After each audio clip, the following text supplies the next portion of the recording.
When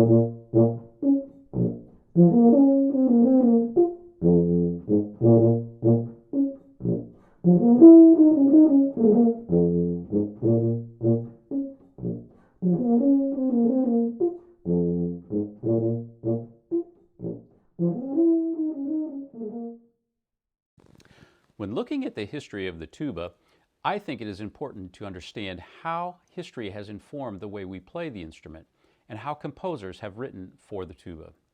This video is a brief look at the history of the tuba and will focus on the milestones that shaped what we know today and what that means as we look to the future. The patent date of the tuba is September 12, 1835, but before that we see that composers were writing in ways that expanded the brass section's usage. Composers had clearly been searching to expand the low range of the brass section for a long time. In the classical era, orchestrations typically included the timpani to broaden the harmonic depth of the brass. The pairing of these instruments was certainly successful, but did have its limitations. The brass were also making advancements to become fully chromatic through several different methods, ultimately leading to the invention of the valve in the 1820s. While these technological advancements were happening, two instruments did have some success in producing a bass voice to the brass: the serpent and the ophicleide. Composers such as Berlioz and Mendelssohn used these instruments extensively, and today the parts written for these instruments are usually played by modern-day tubas.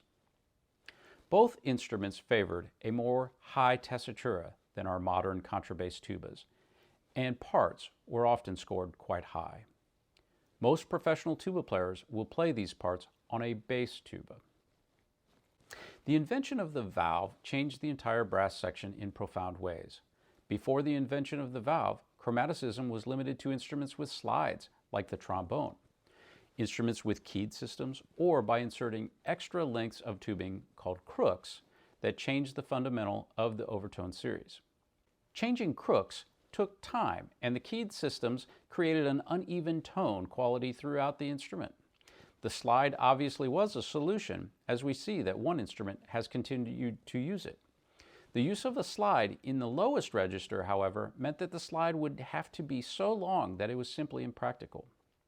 The valve allowed for an immediate altering of the length of the instrument, and the technology had advanced so that there was minimal degradation of tone.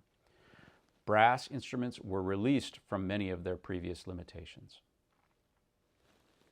The first tuba, invented by Wieprecht and Moritz in 1835, was a 5-valve F tuba.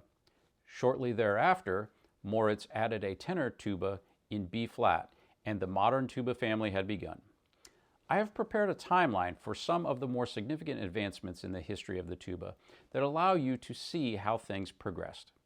I could discuss the significance of each of these at length, but for the purpose of this video, I would like to focus on how composers evolved in their use of the instrument.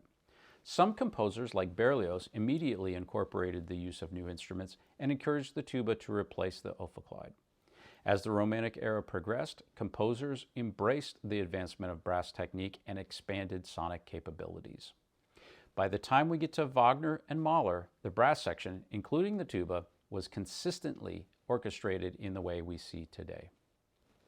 We do, however, see a lag in composers' writing for the tuba in solo works.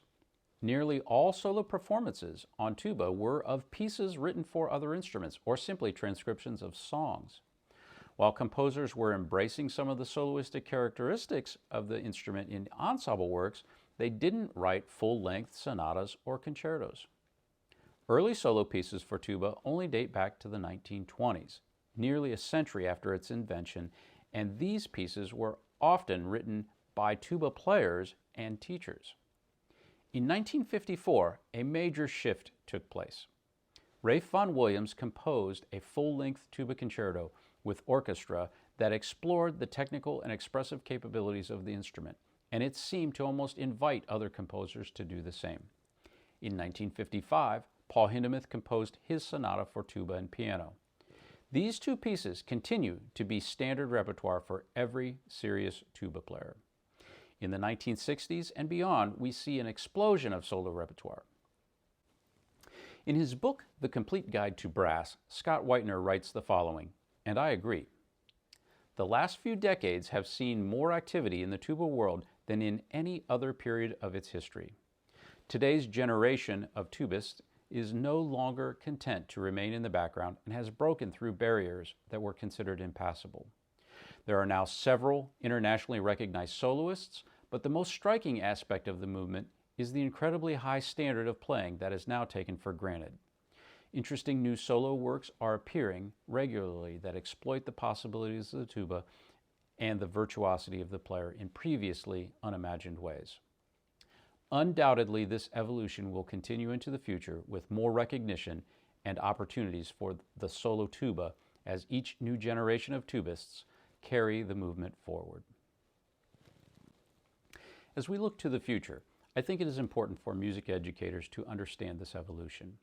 We must understand that the level of expectation continues to expand and our teaching must stay current. I encourage you to continue to learn about new works for the tuba, its expanded use and ensemble, and the remarkable people that perform at the highest level. Please erase the stereotypes of our instrument and our players.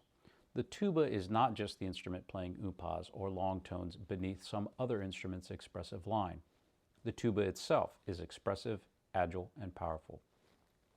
The professional ranks are filled with diverse individuals of all genders, ethnic backgrounds, and physical size. We are not limited to the biggest boy in the 5th grade. This video is the last I will make explicitly for my Spring 2020 Tuba Techniques class that has endured being forced into a distance learning experience. I hope you have found these videos a helpful supplement to the abbreviated time we were able to spend with tubas. I have missed hearing the sounds that you create, and I hope you find opportunities to explore these theoretical ideas in practice. The process has been challenging for me as well, and I hope that I am a better teacher for it. Stay safe, and I look forward to our return to in-person activities.